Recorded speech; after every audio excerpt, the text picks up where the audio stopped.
welcome back to the another biology session from Anand Medical Academy. In this session, I am going to enlighten you about chemoosmotic hypothesis. What exactly the chemoosmotic hypothesis? You have learned this part in non-cyclic photophosphorylation as well as cyclic photophosphorylation. But in both the phenomena, I said how the ATP can be developed, and in case of non-cyclic photosphorylation, along with the ATP, NADPH2 are also prepared. In that, protons are pumping from one region to different region. Nothing but stroma to lumen, again lumen to stroma. This is called chemoosmotic hypothesis, in which proton pump depends upon the gradient pressure. Let us see in detail. So in non-cyclic photophosphorylation, I am taking to execute the proton gradient chemoosmotic hypothesis. This is the outer membrane of the thylakoid membrane, and this is inner membrane of the thylakoid membrane. One thylakoid I am executing here. If it is one thylakoid, then what this is called? This is called lumen. There is no doubt. Then what is this called? Outer membrane of thylakoid. Then what is this? Inner membrane of thylakoid. Then what is this? This is stroma. Everywhere other than these two, this is entire around this entire thing is stroma. And this is PS2, photosystem 2. If you guess, photosystem is present inside the inner membrane of the thylakoid. Yes, correct. But photosystem means what? Reaction center plus primary electron acceptor. Together is called photosystem. Means here chlorophyll A is present, around the accessory pigment is present, and associated proteins are present. When light falls in the quantosome, then all the energy transferred to the reaction center main, and it emits the two electrons. These two electrons are received by primary electron acceptor. So quantosome plus primary electron acceptor together is called photosystem. If it absorbs 680 nm, then this photosystem is called type 2. Whereas this is photosystem 1. Photosystem 1 traps light from 700 nm, and also it traps light, nothing but it traps the energy electrons from from PS2 through electron transport system in the primary electron acceptor to plastoquinone, plastoquinone to cytochrome, cytochrome to plastocyanin, plastocyanin to the electrons. Two electrons are passed to photosystem 1. The photosystem quantosome emits the two electrons. Later, primary electron acceptor of the PS1 is accepted the two electrons. So, quantosome plus primary electron acceptor together is called photosystem. That is why I have connected both external membrane and internal membrane. I hope you understand the concept. Now, so mainly why I mentioned cytochrome in entire the electron transport chain in non-cyclic. It is cyclic or non-cyclic? Observe, electrons are pumping back or not? No. Electrons are going in one direction, so that it is executing jet scheme. Right? As it is executing jet scheme, so we can call up this is non-cyclic photophosphorylation system.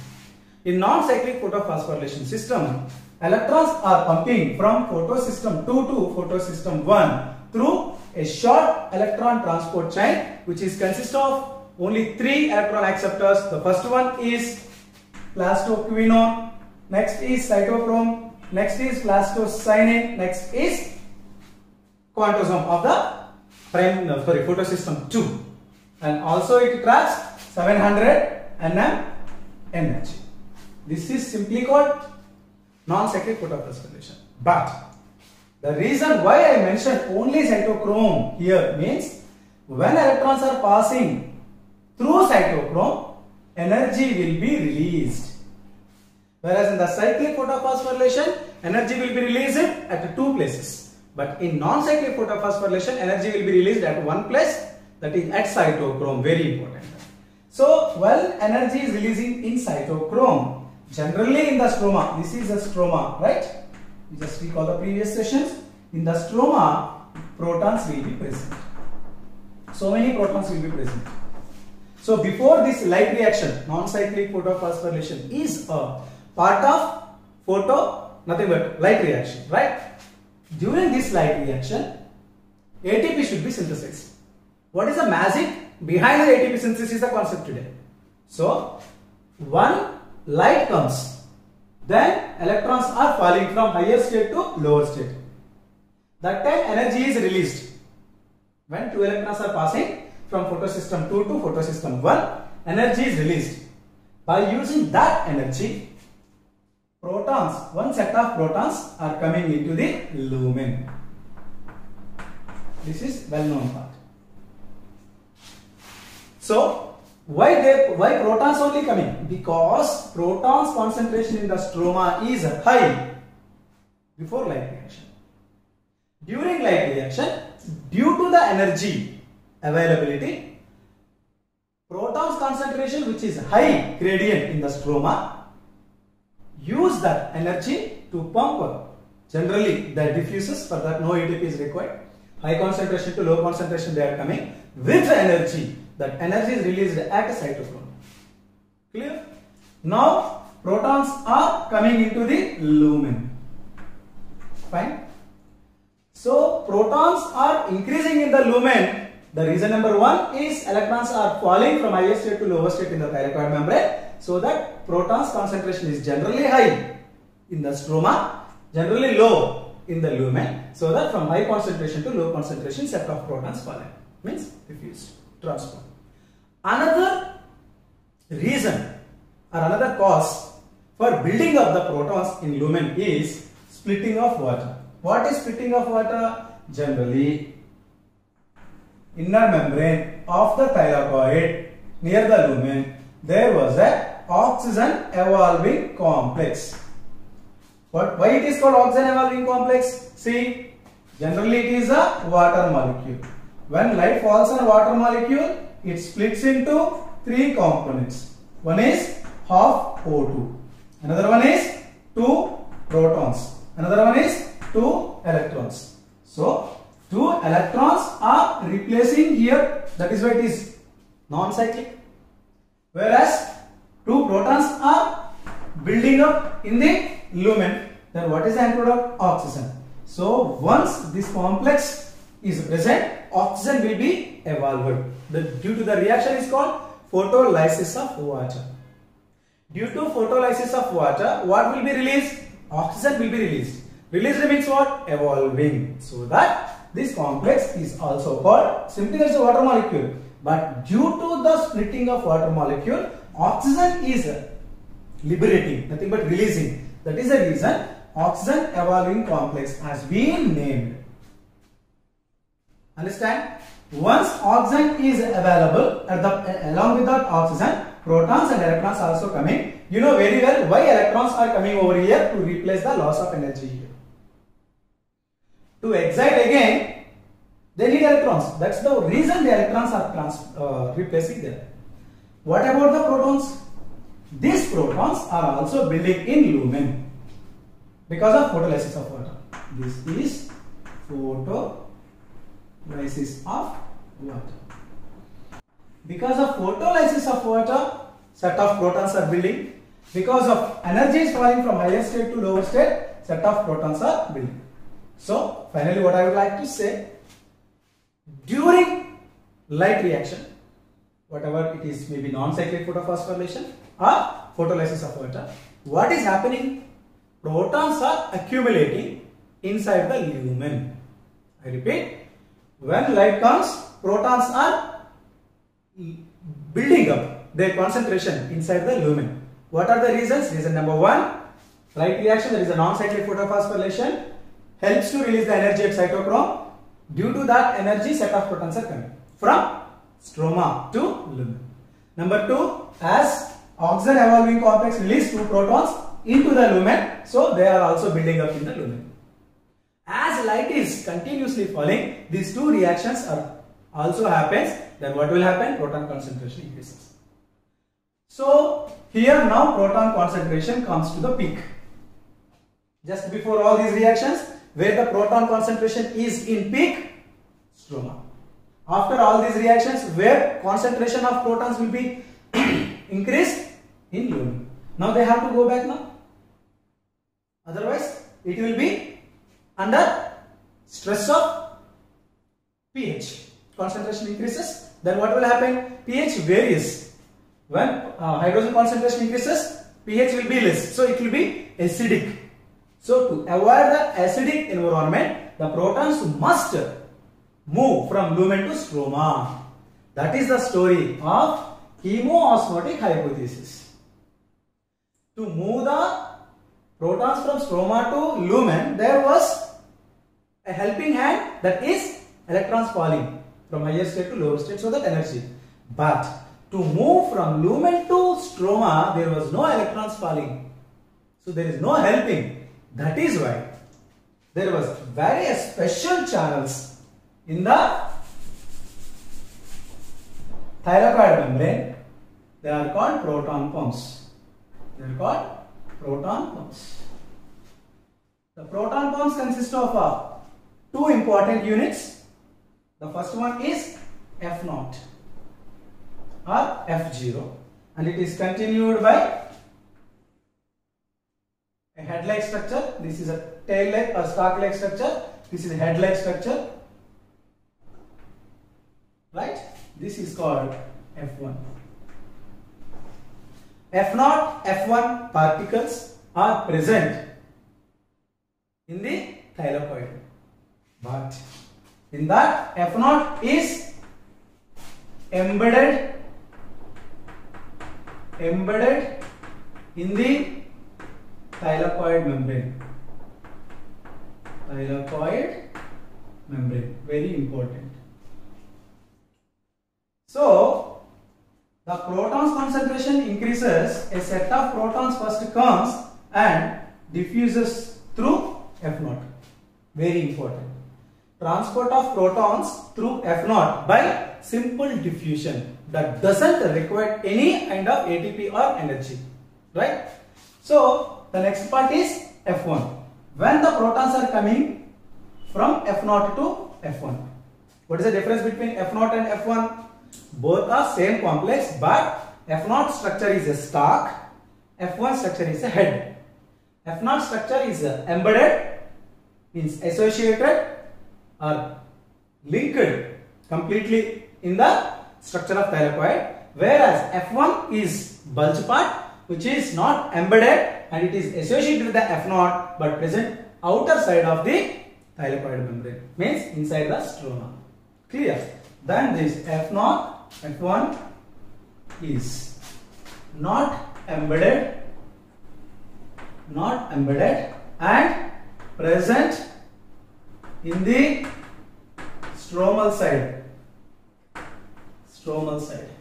Then what is speciality of this F1, F0 particles? Means in F1 particle there was an enzyme is called ATPase. Very, very important one. Where does ATPase, not ATP? ATP is not present. ATPase is present. Ase means what? Enzyme. So ATPase enzyme is present in F1, not in F0. So when these protons are going with some energy in the F0, they are pumping through, they are transferring through simple diffusion. When they comes for F1, that time what happens? Listen carefully.